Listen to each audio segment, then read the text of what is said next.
Welcome back to Law Stash channel. My name is Anton Vieltsin. I'm an attorney in the Southern District of California here in San Diego. And if you're wondering, I do take cases anywhere in California and Nevada. So if you have a specific question about your own case, give me a call or send me an email and I'll be happy to discuss it with you.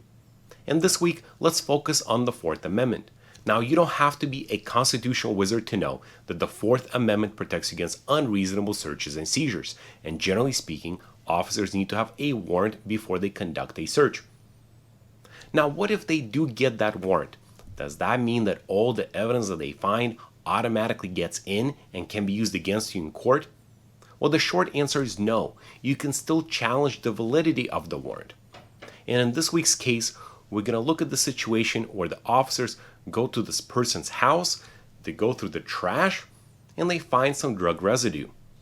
Now, using that evidence, they go to the judge and present their findings as probable cause that more drugs will be found inside the house. They obtain the warrant and they search the house.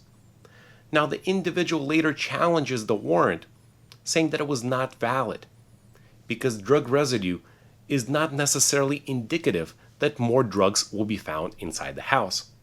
So let's discuss the case and find out whether the drug residue alone can provide probable cause for a warrant. And before we go on, I want to thank you for watching me on YouTube and hitting that subscribe button. If you're listening to the podcast version of this recording on Audible or Spotify, please give my podcast a 5-star rating. And finally, if you want to support this channel, please consider going to lawstash.com and check out some of my merch. Thanks for watching. Quick message from Law Stash. Are you charged with a crime? Or do you want to know your rights if stopped by police? Watch California attorney Anton Vieltsin discuss legal cases from the Supreme Court, Ninth Circuit, and California state courts on the Law Stash YouTube page. Anton has handled hundreds of federal and state criminal cases, has an in-depth knowledge of the law, and has the best mustache ever.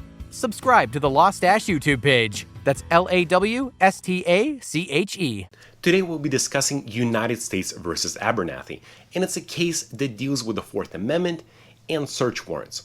So we're going to focus on the search warrant and see whether it's valid. Now, the facts of the case are pretty straightforward.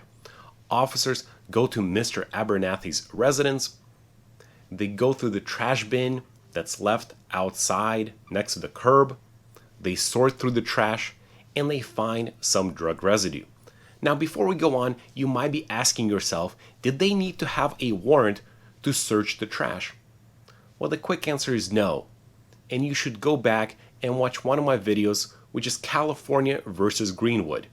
That was the case from the Supreme Court that said that officers do not need to have a warrant in order to go through the trash that's left at the curb for pickup. So let's move on with this case. Officers go through the trash, they find a few pieces of evidence, and they put that in their affidavit in the application for the warrant. Now, in the affidavit, they write 5 things. Number 1, that they found several marijuana roaches with marijuana residue. Number 2, several plastic vacuum package heat sealed bags consistent to those used to package marijuana for resale, also with marijuana residue, and the marking T2 on the bag. Number 3, there was a piece of mail addressed to the defendant with this particular resident's address. Number 4, another piece of mail that's addressed to the defendant's girlfriend. And number 5, fifth piece of mail that's addressed to the current resident at this residence. Now, something that didn't make it into the affidavit was the fact that Mr. Abernathy had a lengthy criminal history, including drug-related and weapon-related charges. So the judge didn't know that. He only used the piece of information about the drug residue to issue a warrant. Now, after the warrant was issued, the officers executed the warrant and they found more weapons, drugs, and large amounts of money in the residence. Now, Mr. Abernathy challenges the warrant and says that it was not valid because the drug residue, the marijuana residue, did not establish probable cause that more drugs would be found inside the house. So first, let's look at the legal principles and see whether the warrant was valid. The Constitution's Fourth Amendment provides that no warrants shall issue but upon probable cause supported by oath or affirmation, and particularly describing the place to be searched and the persons or things to be seized. Probable cause is defined as reasonable grounds for belief, supported by less than prima facie proof, but more than mere suspicion. In assessing whether a warrant to search a residence passes muster under the Fourth Amendment, the critical element is that there is reasonable cause to believe that the specific things to be searched for and seized are located on the property to which entry is sought. To establish probable cause for a search, an affidavit must show a likelihood of two things. First, that the items sought are seizable by the virtue of being connected with criminal activity. But remember, the nexus between criminal activity and the item to be seized is automatic when the object of the search is contraband. So here, this first issue is not going to be a problem for the government, because we have a case that deals with marijuana and drugs in general. The nexus with criminal activity will be automatic. So we'll be focusing only on the second part, that the items will be found in the place to be searched. That is the question. Does the residue of marijuana provide probable cause that more drugs will be found inside the residence? There are a couple other things that you need to know dealing with affidavits for search warrants. When determining whether an affidavit establishes probable cause, the courts look only to the four corners of the affidavit. Information known to the officer but not conveyed to the magistrate is irrelevant. So of course here we have a situation where the officers knew that the defendant had a lengthy criminal history involving drugs and weapons, but didn't provide that information to the judge. The courts also do not consider recklessly and materially false statements in the affidavit that have been properly stricken during a Franks hearing. The courts also do not consider stale information. Whether the information is stale depends on the inherent nature of the crime and turns on several factors, including number 1, the character of the crime, number 2, the criminal, number 3, the things to be seized, and number 4, the place to be searched. In the context of drug crimes, information goes stale very quickly because the drugs are usually sold and consumed in prompt fashion. Information is considered stale and unreliable if it is impossible to tell from the affidavit when the circumstances giving rise to the probable cause occurred. I know I just gave you a lot of information about search warrants and affidavits, and I would understand if you go back and re-listen to the last 2 or 3 minutes of this video to really get a full grasp on what's needed to be included in the affidavit before a search warrant is issued. Here, Mr. Abernathy argues that the warrant was not supported by probable cause. Now remember the 5 things that the officers wrote in the affidavit they found in the trash pool? Well, out of those 5 things, 3 of them were pieces of mail that simply tied Mr. Abernathy to the trash and the residence. And the other 2 items can really be combined into one. We're talking about marijuana residue and whether that's enough to provide probable cause to search the entire house.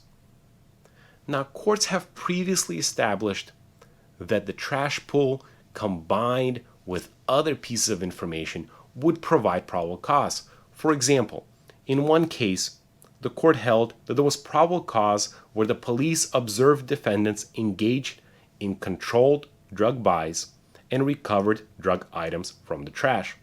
So controlled buys plus the drug residue or drugs from the trash, enough probable cause. Another case, probable cause where informant named the defendant as the drug trafficker and the defendant had prior convictions and drug evidence was recovered from the trash. So again, criminal history, known drug trafficker, plus the trash pool equals probable cause. And finally, another case where the probable cause where the informant told the police that the house was the site of drug trafficking police saw drug trafficking activity at the house, and police recovered drug evidence from the trash pool. So when we have the trash pool coupled with other pieces of information, that would provide probable cause. But what about the situation where we have the drug residue alone? Would that provide probable cause? Now the court says the answer is no, for two reasons. First, courts have rejected the idea that the individual who's arrested outside of his residence with drugs in his pockets would necessarily mean that more drugs would be found inside the residence. And the second reason is that drugs by their nature are usually consumed or sold promptly. Which means in the situation like we have here, the fact that the officers found drug residue only means that the marijuana has already been smoked or used or discarded. And we also don't know when exactly or for how long the trash has been sitting outside of the house next to the curb. Those are the two reasons why in this situation the residue alone would not provide probable cause. So the good news is there's only one takeaway in this case. The takeaway in this case is that marijuana residue in the trash standing alone would not provide probable cause for a warrant, which means all the evidence that was later found in the residence has to be suppressed and cannot be used in court against Mr. Abernathy. That is because the warrant was deemed invalid by the appellate court. Now, sometimes I get questions about the fact that marijuana is becoming legal in more and more states and maybe one day federally. How does that change the structure of the cases? Well, I would argue that any case that you read about marijuana, the legal concepts stay the same. So you can use that case in any drugs. And in fact, in this case, we can read it more broadly and say that the trash pool, regardless of the evidence, the trash pool alone cannot be used as probable cause as evidence that more incriminating evidence would be found inside the residence, if that makes sense. Meaning that the cases that the court cited, there was always a trash pool plus other pieces of evidence. And here we have a trash pool alone. But if you want to read it more narrowly, we can talk about the fact that the drug residue alone would not be indicative that more drugs would be found inside the residence. I hope you enjoyed this video, and if you did, please give it a thumbs up. Please subscribe to my channel. If you're listening to the podcast version of this recording on Audible or Spotify, please give my podcast a 5-star rating. And finally, if you want to support this channel, consider going to loststash.com and check out some of my merch, including the Do Not Arrest This Person t-shirts. Thanks for watching.